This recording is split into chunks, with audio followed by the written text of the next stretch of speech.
Okay, so welcome to Module 3. We'll be looking at communication techniques on this module.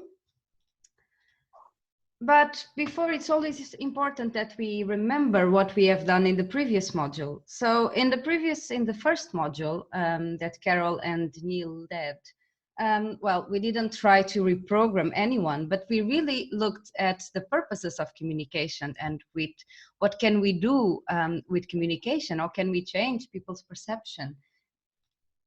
But in module 3, we'll go a layer further on this, and we will try to match purpose and audience. So we will have to look at what are the needs and expectations of our target audiences and what can we offer them. While in module 2, we have looked at our stakeholders, right? And we have identified and prioritized them according to their interest and engagement and according to their influence or power. For those who could not yet finish your assignments for module 2, we ask you if you can please try to do it during the weekend. Teresa, this is a message from Teresa. She asked me to ask you that because it's really important that we build up this as building bricks. So we have done the stakeholders analysis, we leave it, and now with the stakeholders analysis, we can, in module 3, again, add a new layer of information. So this time we'll not just prioritize our stakeholders, but we will look at each one of our stakeholders individually in terms of demographics, in terms of their values and interests and of their media consumption, where do they get their information, and which channels do they use to communicate. So if we know which channels they use, then we can better adapt our messages and choose our tools to effectively communicate. Right, so in this module, you will have to create a communications campaign. We will do this by understanding really who our audience is, and then we'll be able to define our tools and channels, and you will put in practice your presentation skills. And Carol Ritchie, maybe you want to share with us what are the personal competencies of this module? I will stop sharing my screen. Yeah, thank you, Barbara. First of all, I hope you've been enjoying the little personal communication competencies, little mini modules, little mini videos that we're making. If you remember way back at the beginning, you watched this rather strange weather girl explaining about all the different personal competencies that might be coming your way over the course of the various modules. So we're presenting these in each one, and this module we are particularly looking at presentation skills. So we're building on the effective questioning, the active listening, and the non-verbal communications that we saw in the previous 2 modules. We're pulling those skills together, or those competencies together, to enable you to then use them in various practical ways. And certainly I know for most of you, I'm sure, one of the most common things that we do as communicators is present in some way. So I've hopefully given you some interesting tips and ideas and resources available to you to think about how you present yourself and how you present information to an audience. And obviously what we're thinking about in terms of the communication campaign here as well is very relevant to that. Sometimes you can put your campaign together, whether it's going on social media, but at some point you need to present some information to somebody about something. I've also added in there, as I said, in the Moodle, you'll see a whole bunch of resources. Take your time, but I do encourage you to try and find some time to look at those TED Talks in particular. I've posted some of David J.P. Phillips's TED Talks and some of his resources. If you haven't already heard of him, you've probably heard of the phrase death by PowerPoint. And I think most of us have experienced a near-death experience from, some kind of a really boring PowerPoint presentation, if not multiple PowerPoint presentations at a conference or something like that. David J.P. Phillips is the man who is trying to save us from the worst parts of PowerPoint, and I think he's got some fantastic tips and ideas, and do take a look at what he has to say, because further down the line in some of the coming up modules, you will be utilising those presentation skills, and we look forward to seeing some really good presentations from you. So the presentation skills are building on that active listening and effective questioning, which hopefully has built on the whole gamut of non-verbal communications that we started with. And I hope too you're being able to practice some of your newfound skills on your friends and family as you're cooped up in the house together. You're using your effective questioning well, and some of your paralinguistic languaging and your non-verbal communications, I'm sure, are being very much tested as we're all stuck together in our homes. So I hope, as I say, you'll get a chance to practice those. Do take a look at the resources, and I will be posting a couple of questions in the forum just to see how you're getting on with that. But as ever, if you have any questions or any thoughts or any additional resources that you're familiar with, please stick them on the Moodle, or certainly intimate that to your friends and colleagues through the forum. And I look forward to chatting with you further about that. Thanks, Barbara. Thank you very much, Carol. Okay, so presentation skills is one of the important parts of this, this module. Let me reshare my screen. Right. Okay. But the main aim of today and of our module is actually to understand how can we structure a communications campaign. So I don't know if you have had the chance to look at Moodle, but basically there are two main videos. One will look at how to structure our communications, and on video 2, I present you a wide range of tools and channels that we have identified to better communicate your Natura 2000 site. And you will see and watch that we have grouped them in different aims that we have: brand activation, engagement, knowledge share, environmental education, and visitor experience. So most of these things you have probably used, you have probably organized, you have probably already had an idea how to use it for your protected area. So this module will be pretty much do it yourself. So you, let me show you the module. So this is module 3. You have here the communication techniques video, you have the tools and channels video, and then you have a whole bunch of links that you can explore. And this, again, this is not for you to read all of them through. It's more to give you the chance to improve the things that you think you need the most. So there is a bunch of resources. Don't get afraid or scared by the many links that are here. This is more for you to handpick what are the things that you'd like to explore the most. Okay? Very good. So in the end of module 3, we want you to be able to understand that different audiences require different channels. We want you to be able to produce great content and use a multi-platform approach. And you will be able to adapt your campaign to different media while ensuring consistency. Because in the end, what we really want is to reach not only people's head, but also people's hearts, body, mind, soul, whatever you want to call it. But it's really about being able to make the difference in how people receive your information. But we need to start from a standing point and understand that we are all communicators already, right?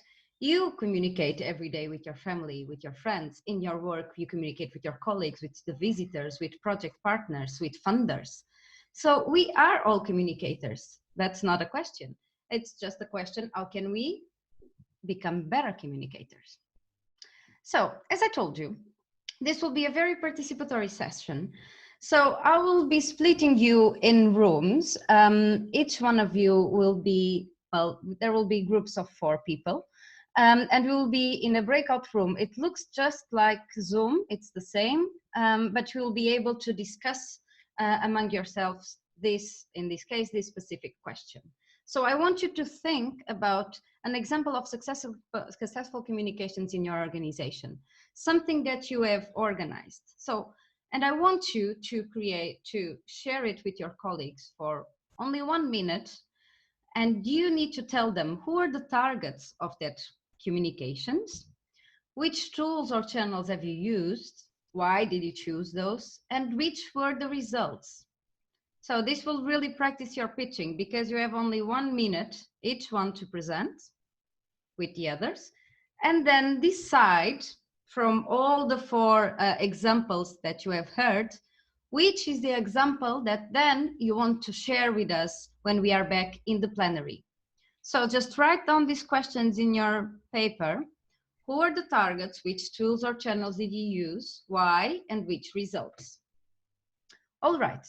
And I will, okay. And I will now, there is okay. I will now split you into groups. We are 15 participants. Maybe I'll do groups of 3. So we'll have some more groups. Okay. So if you have any questions, I think you can ask now before we go to the breakout rooms. This is a new feature that we are aiming to try out. IT Maya, no problem. I was just telling that we are going to the outbreak rooms now. So basically these are small groups inside Zoom that we create. You'll go for 7 minutes, and then after that you'll come back to the plenary. Okay, ready? So breakout rooms.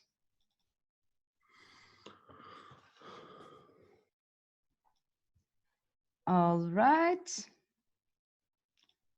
And I will just define the minutes. Okay, there you go.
All right, so you are all returning from your outbreak rooms. Hi, Tim. No, Tim is not with us yet. Can you hear us? Yeah. Hello. I'm here. We just are coming back from our outbreak rooms. Okay. Basically Zoom has this possibility of splitting people in groups, giving them the possibility to discuss something and then come together to the plenary. Okay. So you missed this one, it's not a problem. There will be another one in today's session. So now I am just curious to hear your feedback. So which grades? We didn't get finished. You didn't get finished. No. I told you 1 minute of pitching. But was there any example that you would like to share? Yeah, I can share experiences of our group and we share information how what we are doing now during this quarantine. So in our park and in Lauretta company, we are filming very interesting short films for short clips. For example, with some education, how to make bread, how to make specific food, and we are sharing these videos through Facebook, YouTube channel, and Instagram, and we try to catch our visitors to be active during this quite hard period, and we hope that in future these visitors will come back to us. And what is the response so far? Are people? Sorry? What is the response? What is the feedback so far? Are people watching and commenting? Yeah, they are watching, and now we have more and more followers on our Facebook and of course on Instagram. So these numbers are growing very fast. Very good.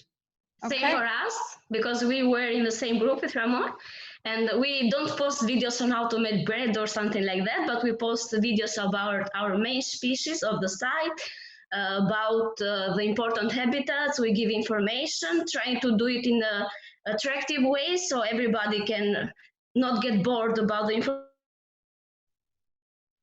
We have seen that the number of people that are liking our videos and are following is higher. Some of our videos have gone through all the network of nature protectors, and even other sites from other cities have shared our videos. So I think that's something good. Very good. Thank you very much for sharing. Thank you. Any other feedback from any of the other groups? Darren, please. We have one as well.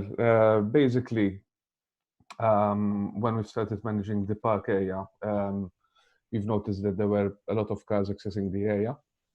So we wanted to control access to the park. A lot of, sorry, Darren, I couldn't hear. A lot of? Cars. Yeah, sorry. So we've decided to control access to the park, but there was a problem, which we have farmers in the area and we have some leaseholders. So we had to contact them, and what we did was we drafted a newsletter. We've posted it out to everyone, asking for those that had interest in accessing the park to get back to us, and they actually did. We had very good feedback on that. How did you identify them? Through another government agency which had the records of the people who had land in the area. Right. So we've got the records and we've sent them a newsletter by post. And did people change their behavior? Did you reach the goal? Well, at first they were quite against the control of access, because it was a bit of a hassle for them to open and close a gate. But then afterwards, when they saw the results, which were less dumping and less traffic in that area, they started to appreciate the sort of the move, let's say. Very good. All right. Thank you very much, Darren. Welcome. Anyone else interested in sharing? Yeah, Carol Ritchie, is there a hand? I'll just, if it's okay with my group, I'll summarize what we talked about. Liliana gave an example about the use of her visitor centre in the protected area, where it was particularly obviously geared at the main public, but geared it to explain the information about the particular Natura 2000 site and the biogeographical unique by geographical region around the Black Sea, and was supplemented by other environmental education activities and other things. So it was, you know, quite a classic example of a communication in a protected area. Juan Diego was telling us about a very specific communication with the fishermen in the Mar Menor, and produced a leaflet and a guidebook to enable the fishermen to identify the locations of the seahorses, and that was an extremely valuable input of information that provided them with almost an army of people of the fishermen, you know, making good relations with the fishermen, but getting good data back from them to enable them to make plans on managing the seahorses in the area. And Tamia was just in the middle of telling us about her visitor centre for tourists in her area when our time ran out. So we'll never know the end of that story. So we wait in anticipation for the remainder of it. Okay, thank you very much, Carol, for summing up. Is anyone interested in sharing your experience? What have you heard interesting? Yeah, Matej. Yeah, actually, I tried. Can you hear me well? Yeah. Actually, I tried to present one of, let's say, communication campaigns of my NGO, Danube Parks. It's actually third year of Danube Volunteers Day. It's Danube-wide volunteer action, which involved around 400 volunteers in 8 countries. There were 9 different actions. And who we targeted these volunteers, of course, management of protected areas, representatives of corporate sector, some other NGOs, and actually also general public, because we wanted to communicate about Natura 2000. Which tools did you use to reach out to all these different people? Did you use one tool, or did you send targeted message to each one of them? Okay, we actually started with working groups on meetings, on conferences. Here we discussed details about action. Then we were using some kind of promotional videos made by Adobe Spark tool. And actually we were using Facebook and some printed materials. Yeah. Very good. So a very multi-purpose campaign and multi-channel campaign. Yeah. Very good. Actually, we also, I will use this opportunity to say that we applied this campaign on for Natura 2000 award in group, in category of communication. So actually, I think that public voting will be soon. So yeah. I will try to mobilize you all. Yeah. If you can do some campaigning with the participants of Life.edu to vote on your. Just an idea. Send us the details, Matej. Send us the details. We'll all vote. Yeah. Okay. Anyone else would like to share his experience? Okay. But I have a good news for Timea.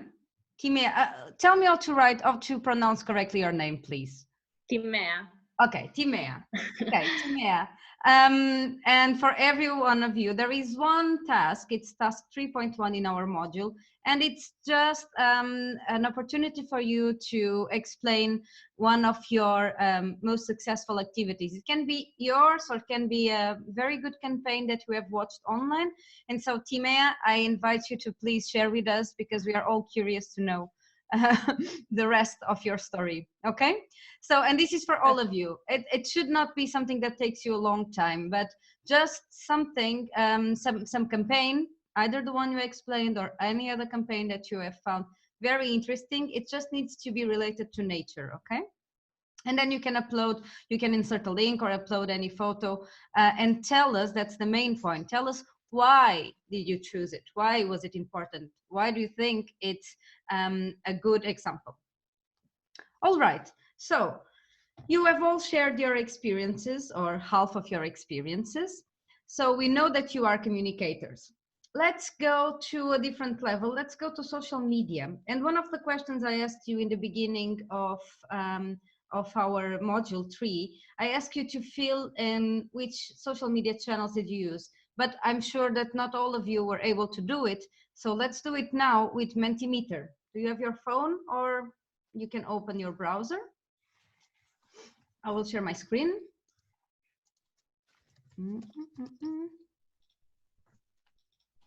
Right. So, wait, moment. Okay, so menti.com, and here we go. 44369, it's the code. So the first question is, which channel do you use the most? Just one.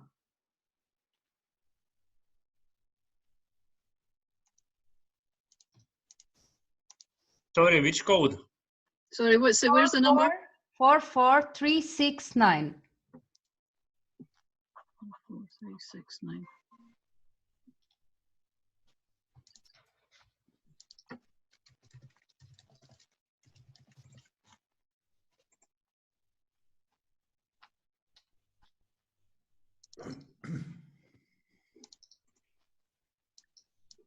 We're seeing your.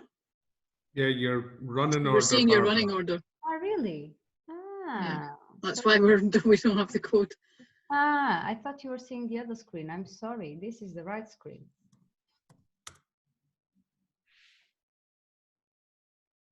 All right. So we have 10 answers, still 10 to go.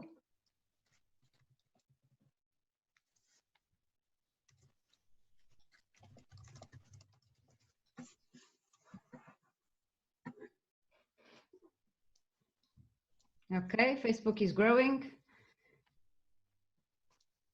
In the second video of our module, I share with you some interesting statistics about the use of Facebook and Instagram and LinkedIn and demographics, so who uses which tools.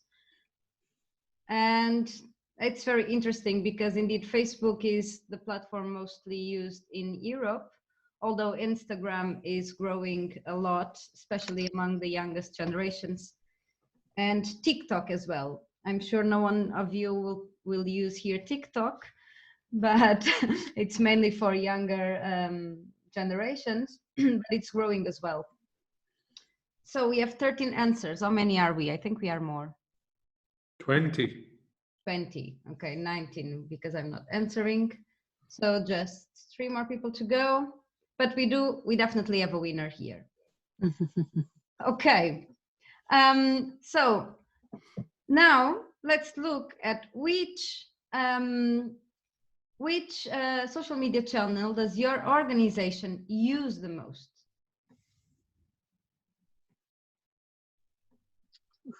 Same code, 44369.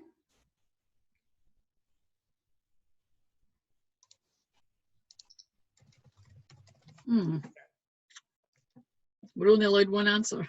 Yes, you are only allowed one answer.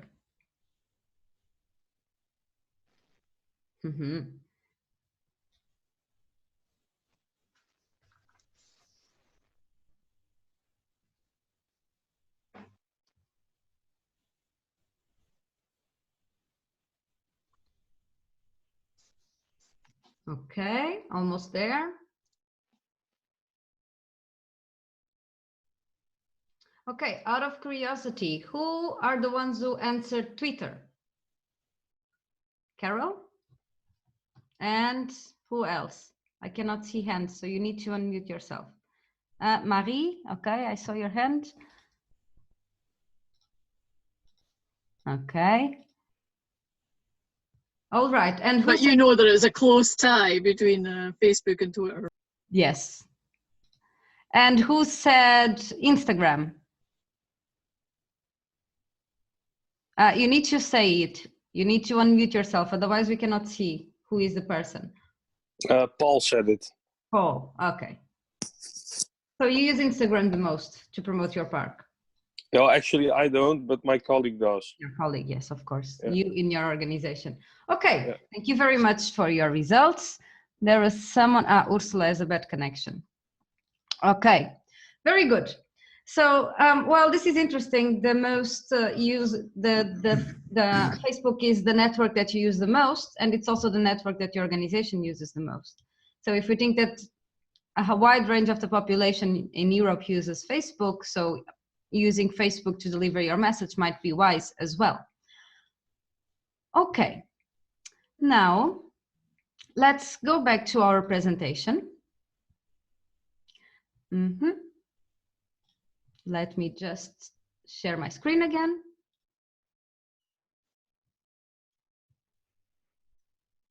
Okay, okay. So now you are all using social media, right? And I want you to imagine that a friend just started working in a park and he was giving the responsibility to boost the social media channels of the park. So I want you to think which would be your recommendation? What works better? Just very simple ideas from the top of your head, but we will do this in groups again. So I'll split you again. I will give you 5 minutes and you need to come together with one answer. There will be another Mentimeter code that I will send you while you are in the outbreak room. So decide which are the recommendations you would give to your friend based on what works better. 5 minutes to go and I will split you just now. Open all, recreate. Let me just recreate rooms. Okay. And 5 minutes. There you go.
Hello, welcome back. Hi. Hi. So were you stopped in the middle again? Pretty much coming up. Pretty much. Is it too stressful or is it fun to go into smaller groups? What is your feedback, guys? That's good. It's nice. It works. Yeah. It would be good to have to have the question again in the breakout room so that we can be reminded. Okay. Okay. Yeah. Yeah, and doing Menti right away is quite challenging. Yeah, I mean, we didn't get a Menti in our breakout group. Yeah, it popped up in the chat. Yeah, I sent a message to everyone, so you didn't. No, we didn't see the chat in our group, unless I missed it. Yeah, I saw it, but it was gone before I could do anything about it. Yeah. Okay, so let me give you a couple of minutes more. And for those who didn't see, here it is. Go to menti.com and use the code 63049. And the idea is that you can submit here your tips for your friend who is working for the national park or for the park. Which would be your tips? So just from the top of your head, and based on the discussion you had, just add here whatever you think it's relevant to use on social media. Ganz gut.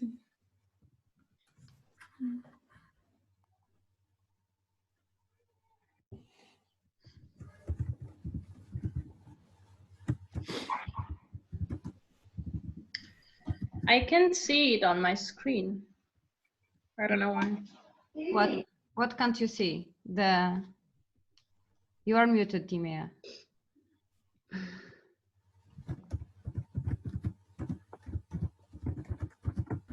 Time, I cannot hear you. Okay, now. Okay, sorry. It's just please wait for the presenter to show the next. You need to go again to menti.com because you are still in the previous one. Okay, sorry. Again, menti.com and then put the new code 63049.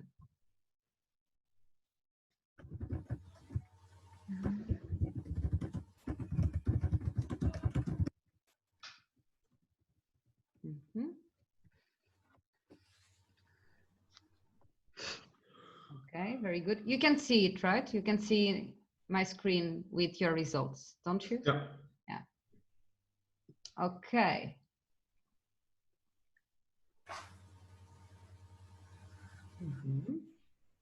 Short messages, visuals, pay to get on top. Okay, who has experience on pay to get on top and assure a small budget for promotion? Who wants to share that experience?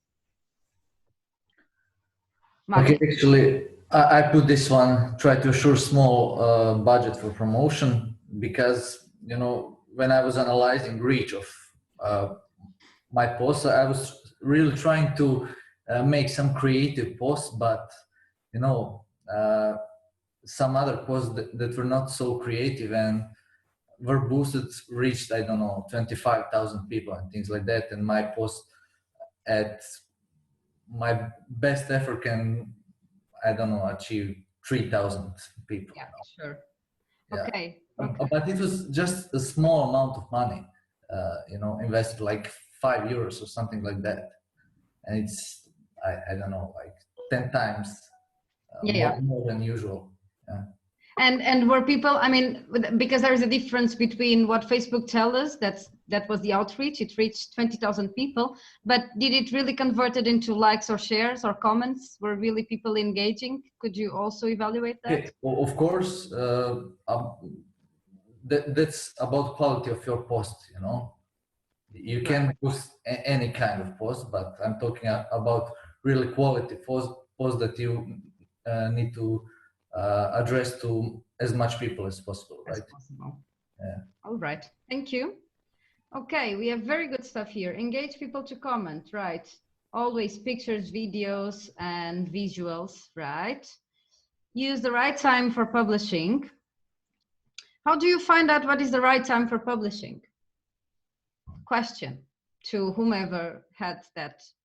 I write it because we discussed in our group, so we need to find the best time for publishing some messages. For example, if you publishing some text or a very important message for young people, but they are very busy in this time. For example, in Facebook, this message will go down and nobody can see this message. So you need to choose the right time. When? In the morning, early morning, or in the evening, or in, I don't know, or maybe sometimes in the night. Okay. So. But what are you doing? You are like publishing and analyzing which posts at which time work better? Yeah, we try to analyze when we get this likes and when this post was read in it, and who read in what time. So sometimes we are checking when and who read our messages. Yeah. Very good. Thank you, Ramonas. And then I am also triggered here with keywords because it appears 2 times. What is keywords? Are these the hashtags? Who added those? Yeah, Barbara, our group, Luana and Ursula both mentioned keywords. So yeah, hashtags, but also, yeah, specific vocabulary. I think it's more non-technical vocabulary. Yeah. Okay. Thank you. Can I ask a question on advice from the group? Okay. So we in the park, we are quite big, and different departments want to deliver different messages. And for example, in our department, we want to deliver messages about our conservation efforts, but you have on Facebook the marketing department that wish to send information about coming, that you can have weddings in the area. So it's really confusing to have one channel for different messages. So what would work best, to have different channels, or to target in a different time? For example, let's say in the morning for the conservation, in the evening for marketing, or to have Facebook, but one that is, let's say, National Park Brioni, and the other National Park Brioni Nature. So what works best? So, I mean, I think that's always a matter, what works best, it's always a matter on trying it out with your own audience and see what comes out of there. But for example, the Cairngorms National Parks, they do have multiple channels on Twitter and on Facebook on different aspects. So they have one more focused on junior ranger and youth engagement. They have another one more on conservation actions. They have another one more on the stakeholders, on the group of stakeholders they have. So they are really trying this multi-channel approach. So that is one possibility. In our case, for example, in Europark, because we work with a lot of topics, from marine conservation to dark skies, what we normally do, we use only on Facebook, for instance, we use only one channel. We try to post not much often. That's also a recommendation that someone did. And when we post something on Facebook, we normally put with brackets, what is that thing about? Or what is it relevant? Or like marine or climate change. So if you are scrolling down your feed, then you see marine, and imagine that you are in marine, you'll be more likely to read the post. If you're not interested in marine at all, probably you'll just forget about it. But always on social. Yeah, no, I think that's some very good advice from Barbara there. But fundamentally, you need to be looking at your communication strategy in order to make sure your messages are consistent. I mean, I think it's not incongruous to have a conservation message and a tourism message, because every park has that. But the way in which you are presenting that message is what needs to be consistent. And of course, when you've got two different departments who want control over their message, that's an issue. But underpinning that needs to be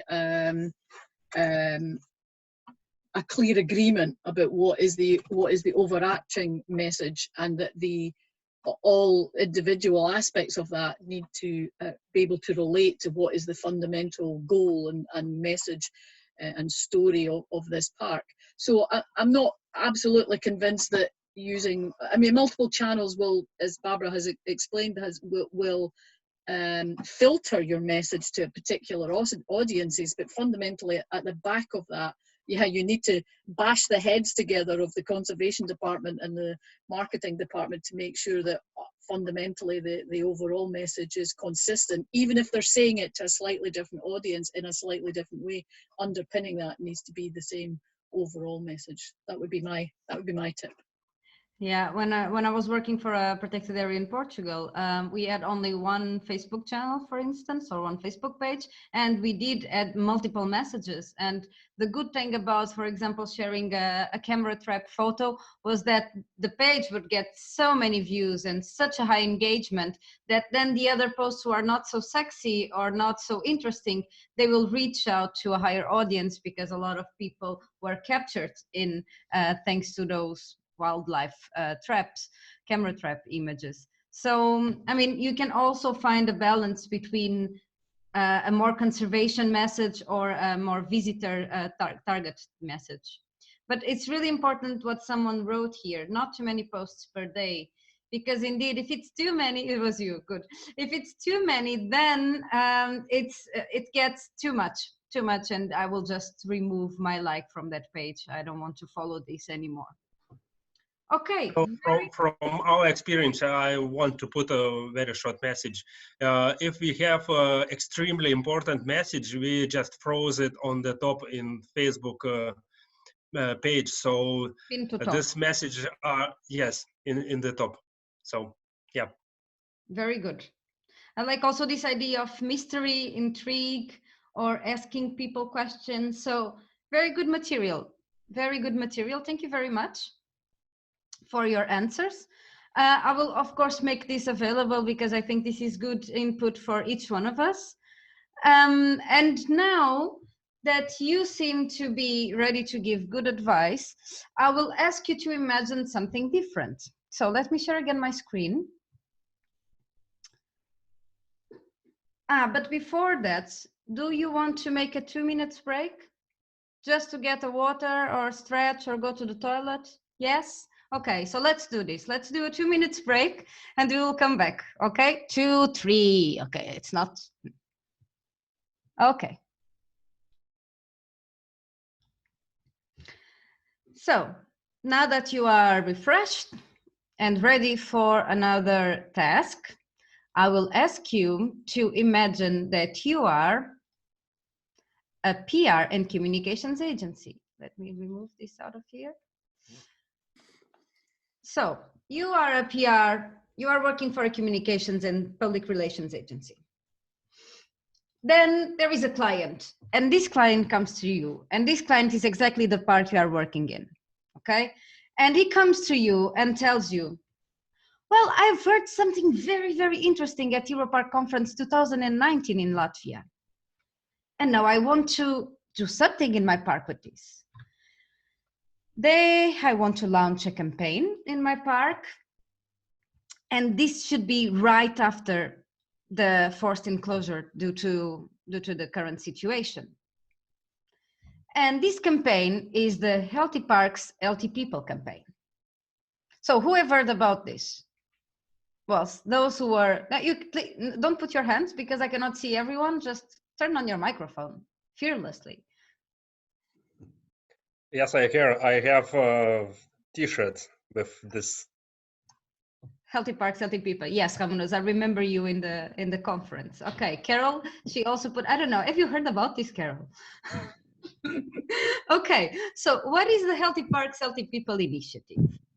So the Healthy Parks, Healthy People initiative started a couple of years ago in 2014 in Australia during the IUCN Parks Congress.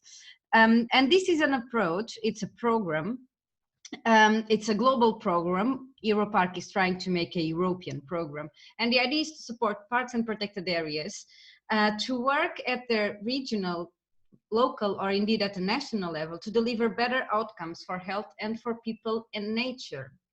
Carol, could you please enlighten us just on, for example, the green prescriptions that in Scotland they are doing already, just so they get an idea on how this can be translated? Okay, it was a bit of a surprise. Okay, the national agency in Scotland, Scottish Natural Heritage, is the Environment Agency for Scotland. It's not the Health Agency or the Public Health Agency or whatever. And they are tasked by the Government of Scotland, as well as the 2 national parks of Scotland, to contribute to the health of the nation. So working alongside the National Health Service and the Public Health Service in Scotland, there have been various initiatives which have actually originated at a local level and then have been multiplied up to become a national programme. And these are twofold. The first is green prescriptions, so that doctors are able to prescribe an outdoor activity of some kind, both for mental health and for physical activity. And as a result of that, working in conjunction with the national parks and the forestry and other agencies in Scotland, there are programmes to which the GPs can send their patients to. For example, oh God, what's it called? There's one that's run by the Forestry Commission, which is all about mental health, and in that case, the client, the doctor or the mental health practitioner prescribes for the person to attend a 10-week sessions in the forest, kind of forest health stuff. They can also send patients to another organisation called Paths for All, where they have these local health walks. I have one in my village here, a local health walk, not at the moment, obviously. Normally have a local health walk. And they're run by volunteers under a prescribed programme. and it's a social thing as well, so that people can connect with others and go for a walk in their local area. And again, it's over a programme. So this is then multiplied up through Scottish Natural Heritage, who are, as I say, the government agency for the environment, but with a specific remit to contribute to the health of the nation. And Scottish Natural Heritage with Europark are one of the organisations who have really helped us develop this Healthy Parks, Healthy People programme. So it's really looking, the Healthy Parks, Healthy People programme is looking at how we, from a parks community perspective, can really bridge the gap between the health providers and the park providers by, first of all, connecting them together, but developing programs and infrastructure that people like doctors, you know, there's no point in the doctor just prescribing something to a patient coming in and saying, just go out and do a walk. And these people have no idea where to go, and there's no infrastructure, there's no resources. So the two sides of the coin need to work together to ensure that if a doctor really feels that this patient would benefit from a health prescription, that there is somewhere for them, something for them to do, and somewhere for them to go. So in Scotland, we've got quite a mature system on this now, because we have a very unhealthy population, and I don't say that lightly. We really are one of the unhealthiest populations in Europe. So this was quite an urgent need to find alternative means by which people can get health benefits quickly, certainly in nature. But also there is of course a cost imperative here in terms of, you know, not always using drugs and other means by which to improve people's health. Now, clearly there's a line here. You can't cure everybody with a walk in the park, but certainly that's quite an important feature now of general practitioners' options.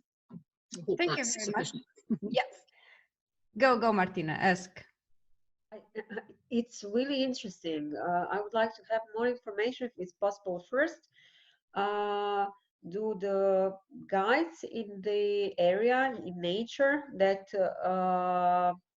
spend the time with these people who got the green recipe, are they educated in some specialized institution, or they are just biologists? Do they have some training, extra training?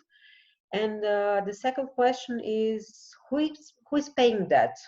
Who is paying that service? Is it the government, or is it pro bono from the parks? Well, anyone can be a volunteer to be a health walk coordinator. They don't need any special training, but there is an organisation called Paths for All in Scotland who coordinate all of that training so that it reaches a certain minimum standards. And of course, if you're taking people out, I mean, I've done this, so I know, if you're taking people out who have certain health conditions, you need to have some training and awareness of how to manage those health conditions in that setting. And these are, you know, they're not all government funded, but these are programs that are being developed by also by NGOs, but certainly by what you could call organisations who get some funding from the government but are not themselves government agencies. The parks in Scotland are not considered government agencies, even though they're paid for by the government. Neither is Scottish Natural Heritage, and neither is Paths for All and these other Volunteer Scotland and all these other organisations. So they might receive some funding from the government anyway, just as that's what part of what they are, you know, how they function. But the government is asking them to develop these programs as part of their normal work. But anyway, this is not a seminar on healthy parks, healthy people. There's plenty of information on our website. Please feel free to drop in onto the website first of all, and yeah, happy to provide additional information and answer questions after today's webinar. So, well, the idea is really to build a campaign around the Healthy Parks, Healthy People initiative, and we'll go to that in a minute, but it's also to give you ideas on what you can do in your park. And very soon we'll be launching the Healthy Parks, Healthy People program in Europe. But so far you can already access the Europark Toolkit. It's on our website, and I will put the link on our on the chat box now. And there you can find a lot of guidance, advice, and basically the steps towards implementing a program like that in your park. So this is a very good resource for all of you. Let me just, I will put it in the chat box after I stop sharing my screen. Okay, so this is basically the idea, is to, let me move this window, is to maximize the contribution of the European protected areas to keep policy priorities. And it's really matching the agenda on health and nature. And in one hand, improving public health and well-being. So this, using it as a means to reduce inequalities and give an access for everyone to go outdoor and to take some health benefits from nature. But it's also an opportunity for nature to explain people, look, we need to invest in biodiversity, we need to invest in our parks, so we can have places for people to be healthier. Then, why now? Well, I mean, I think it's obvious, right?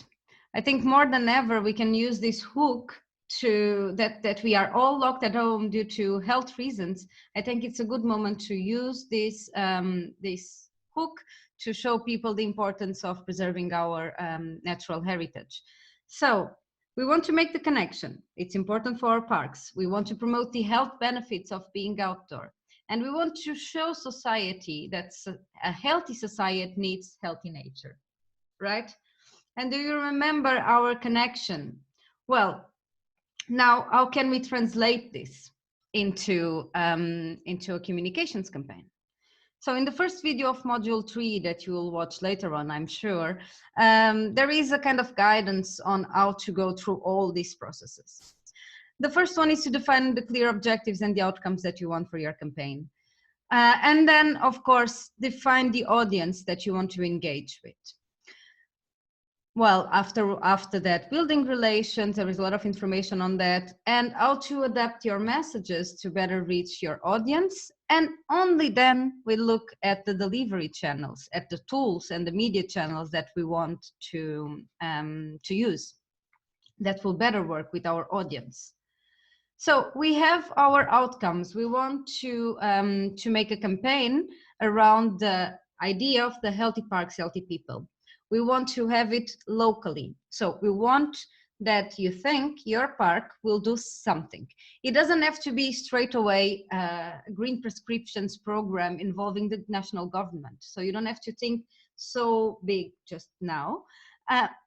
Right now, the challenge is more, think about your own park, think about the stakeholders that you have identified in module 2, and take about one of those stakeholders that you think would be interesting and more feasible to engage. This can be a school, this can be a nursing home, this can be the group of rangers even. This can be more ideas. This can be every kind of group in your local area. It can be the mountain group, the mountain bike group of people who go to your park. Well, it can be whomever you want. But I want you to define one specific audience in your mind for now. I want you to define one specific audience that you think you could start with to run your campaign. Well, it can also be just a wider audience and you just create massive campaigns on Facebook, but that probably will not be very targeted. So I want you to create in a specific group you would like to engage to start this campaign.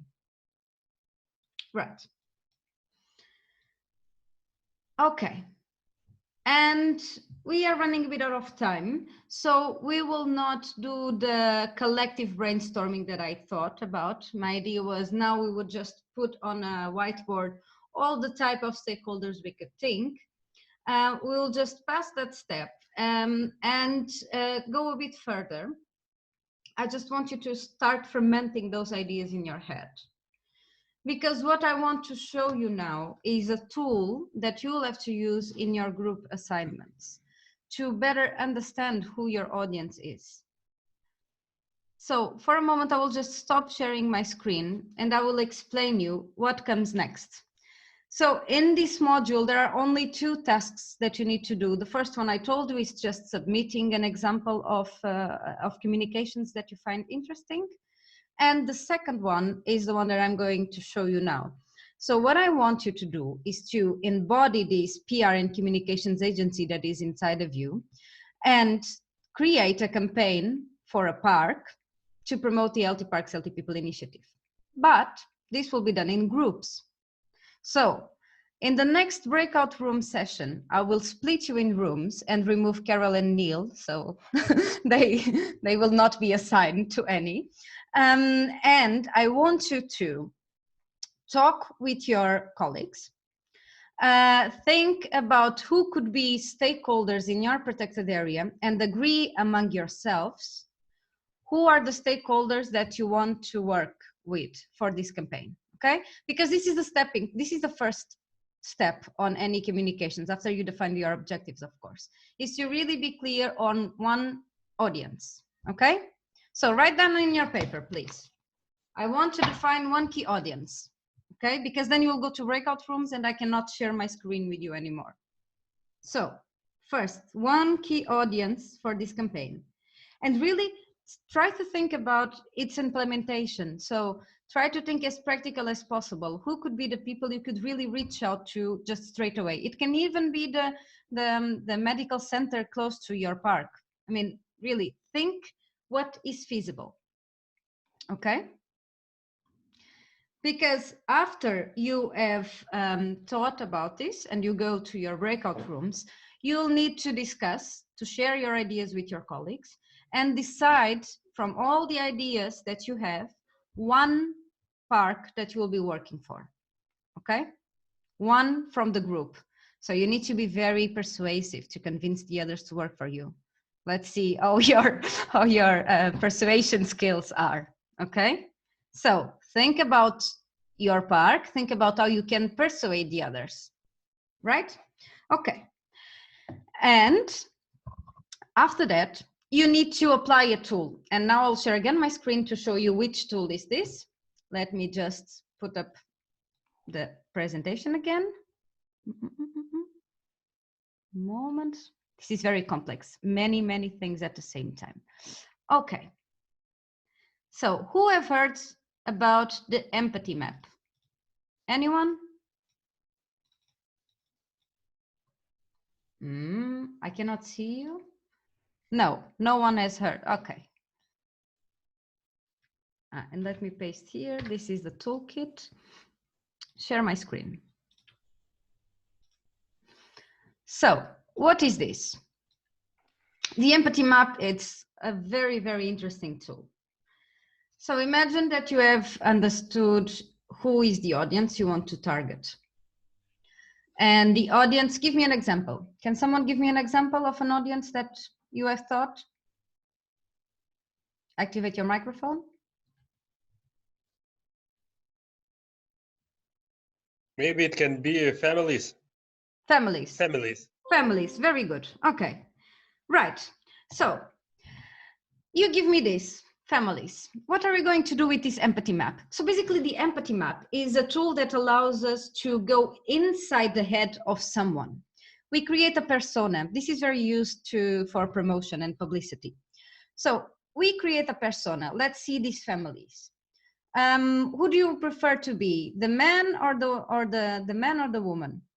Ramunas. The man. The man. Okay. So let's create a man. So we give it a name. His name is Manuel. So we have Manuel. And we will say, okay, Manuel will have to be a picture of what you think are the families that go to your park. So let's say Manuel is a middle-aged man and he has 2 kids under 10 years old and he really enjoys outdoors. This is Manuel. So you can give it a name, you can give it as many details as you want. You can even draw some hairs on him if you want. So you just need to make sure that this is a person that you can visualize and you can get into his head. Then after that, you will have to understand from his perspective, what are his pains and his gains? What does he gain by going outside on nature? This will help you settle your messages. The pains is what does he lose with it? And the gains are what does it gain? What will be beneficial for him?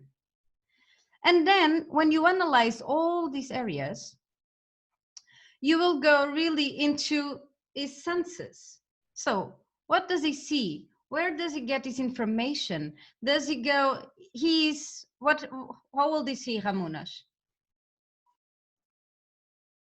I said middle age, right? 30 years. 30 yes, years? middle age, yes. Okay, 30 years yes. is not middle age, come on. Okay, let's say he's 35 years. He's 35 years, so okay.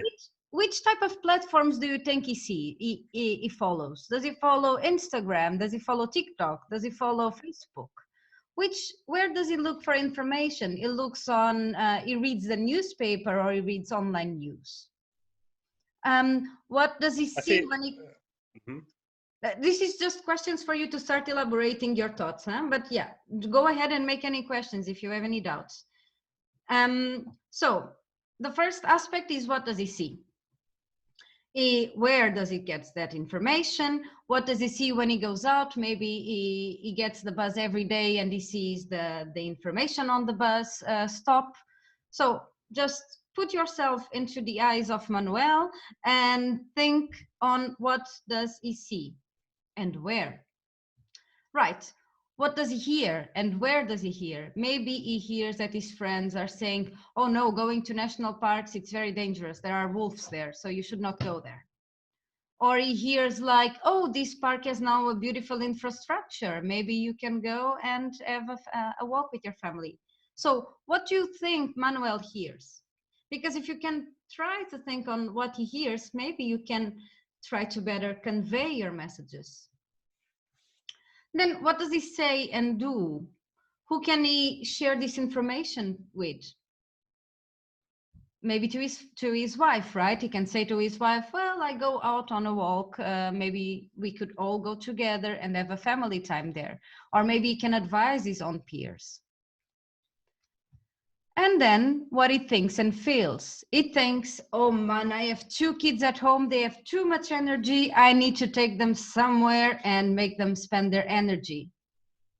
So this is really a dive into the mindset of Manuel. So for a moment, we are no longer Barbara or Ramunas or Martina. We are Manuel, 35 years old, male with 2 kids, 2 terrorists that have a lot of energy to spend. What does it allow us to do? It allows us to have his eyes and then better arrange the message to what we think he will want to hear, so it matches his feelings and expectations. What he wants, where we will find this information. So this will give you tips on which channel should I use. What can we tell him to do? What kind of actions can we pass it on to do?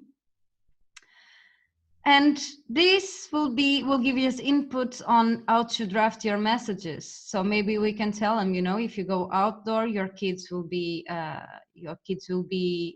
completely done by the day, and you'll have much free time with your wife. Of course, this is it's not the best communication for a protected area, but it's just for you to get the thinking process behind it. Okay, so what I want you to do, I'll stop sharing my screen again. I will paste here and I will ask you to open it straight away in your browser. So there is an online template that you can use to fill it in. You can open that. And in that page, right after the image, there is a button that says, use this template. And the template will open and you can literally fill in the template. Are you there? Yes. Yes? Perfect. Yes, yes. Okay. So, let me go back to our assignment then before I split you in groups.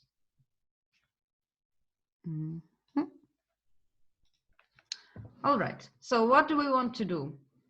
First thing, we want you to go in the groups and decide which Natura 2000 site you want to work. What will be the purpose of your, the main part you are working in your group assignment. Then, from the list of stakeholders that we didn't identify because I just skipped this step, I want you to discuss one specific group of stakeholders you would like to work with. Okay? And from that group of stakeholders you have identified, families, I want you to create a persona that represents this group of stakeholders, and you create an empathy map. Okay? Is it clear? Yeah. Yes. So in the end of the session today, you should have at least decided your Natura 2000 site and at least the main stakeholder you want to have, you want to work with. The empathy map will be one of the outcomes that you will have to deliver as well, but I think you won't be able to do the full empathy map today in the session. I think that this is too much. But I want you to start thinking already on that.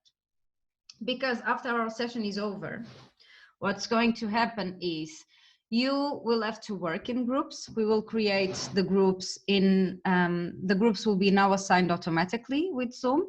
And then I will use these groups and replicate these groups in our Moodle, as you have done in Module 2. And you will be able to interact and just organize yourselves either with Moodle or on WhatsApp or by email or Skype or whatever tools you want.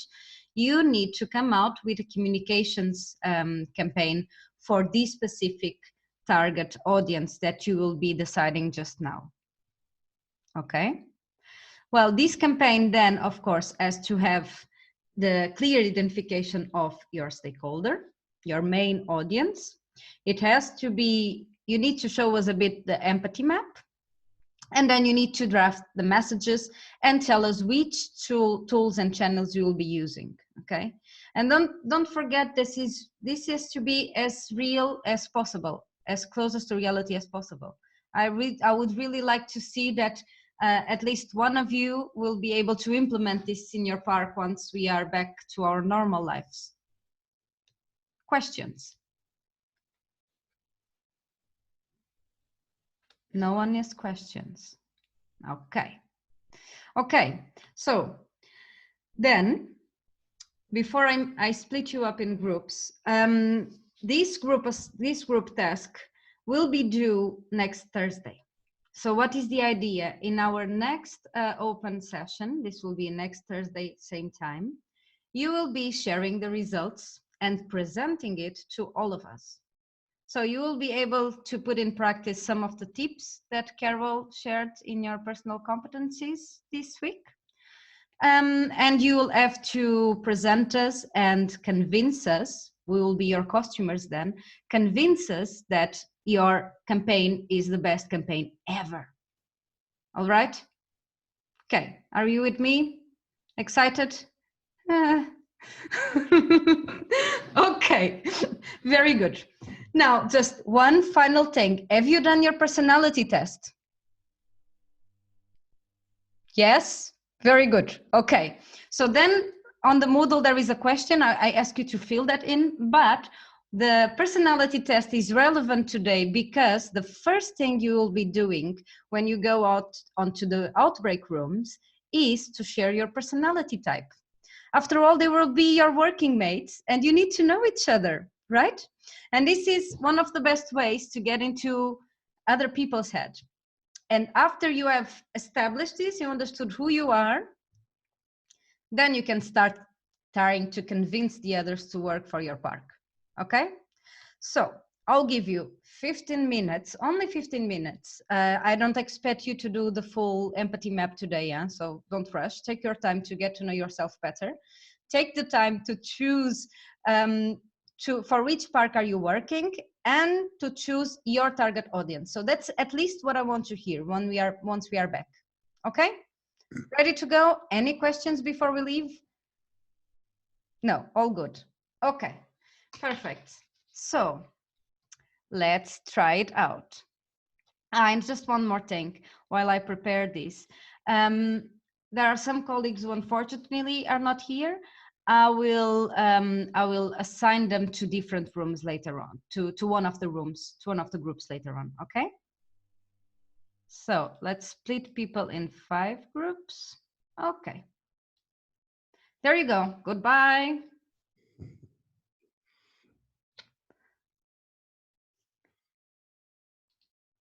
Okay, this move to breakout room 4. And so you don't want, oh Christ, so you don't want Neil and I to, Neil and I to join one, yeah, because I've got an invitation to join.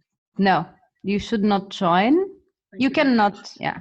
So we have, I'm just checking how many people are in each room. Okay, maybe Ursula will go to group 1 and head the, I'm just seeing how many people are in each one of them. 1, 2, 3, 4, 5. 1, 2, 3. Breakout room 5.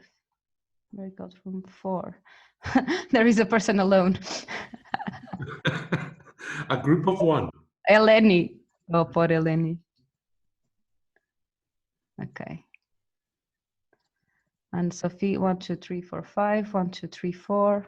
1, 2, 3, 4. 1, 2, 3, 4. Perfect. All right.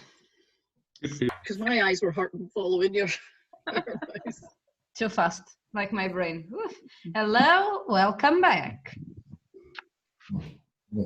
Hi. So did you have to pay someone to follow your park?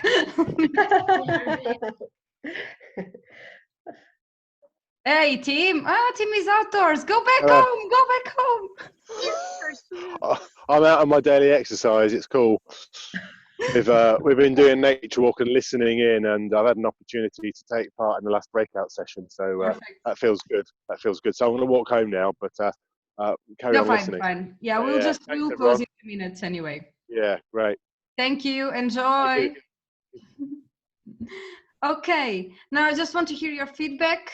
Did you have to fight, or is everything clear and set? You know your audience. You know the park you're working for. It was a good discussion. We didn't have to fight. Okay. We have already identified our audience, and we are trying to choose our site. We have 2 possibilities, and we are going to try to choose one of them. Very good. Okay. It was very constructive discussions. Very good. Okay. So you have any questions regarding the assignment?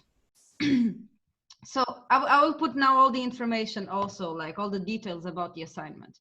But basically, next week you'll have to make a presentation.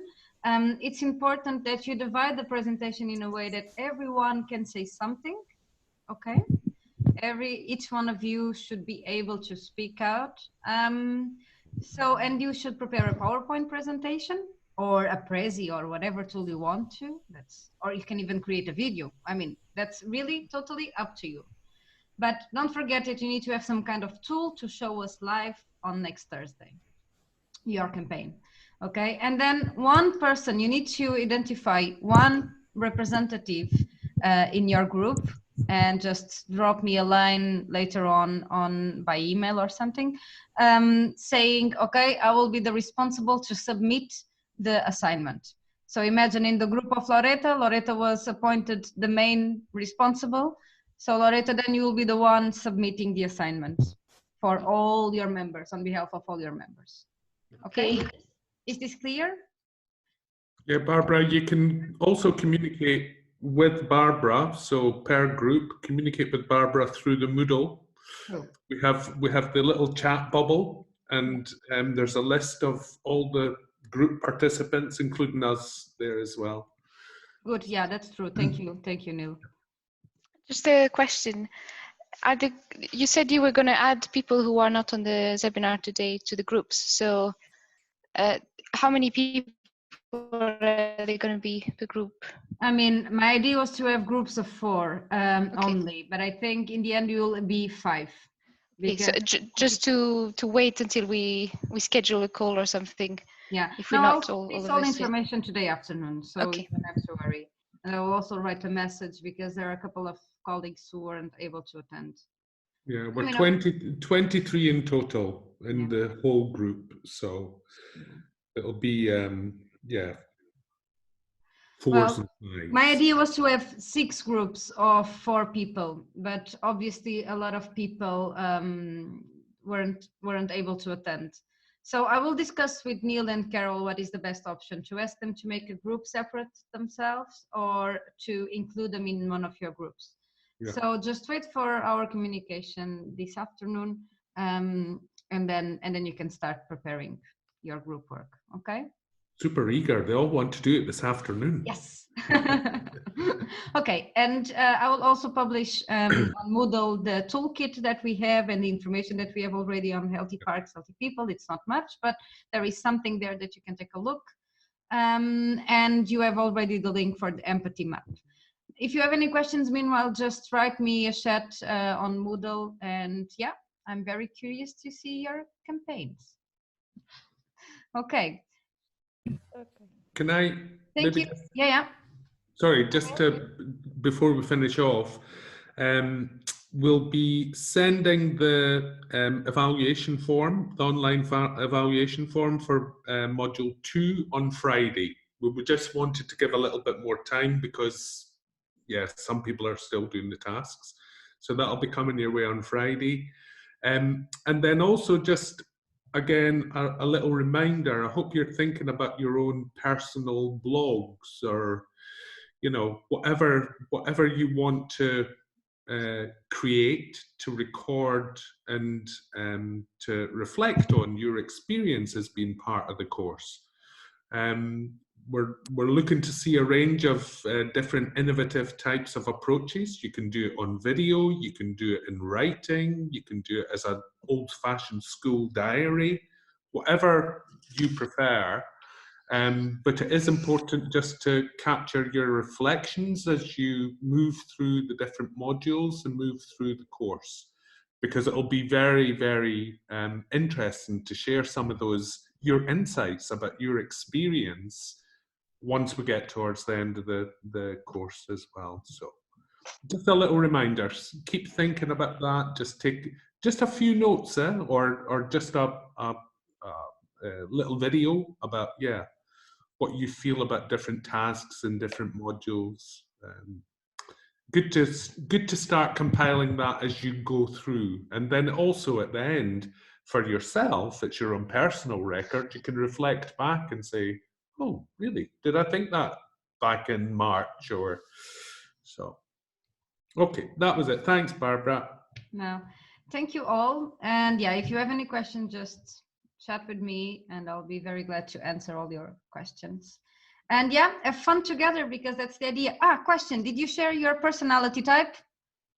Yes, not all. Not all.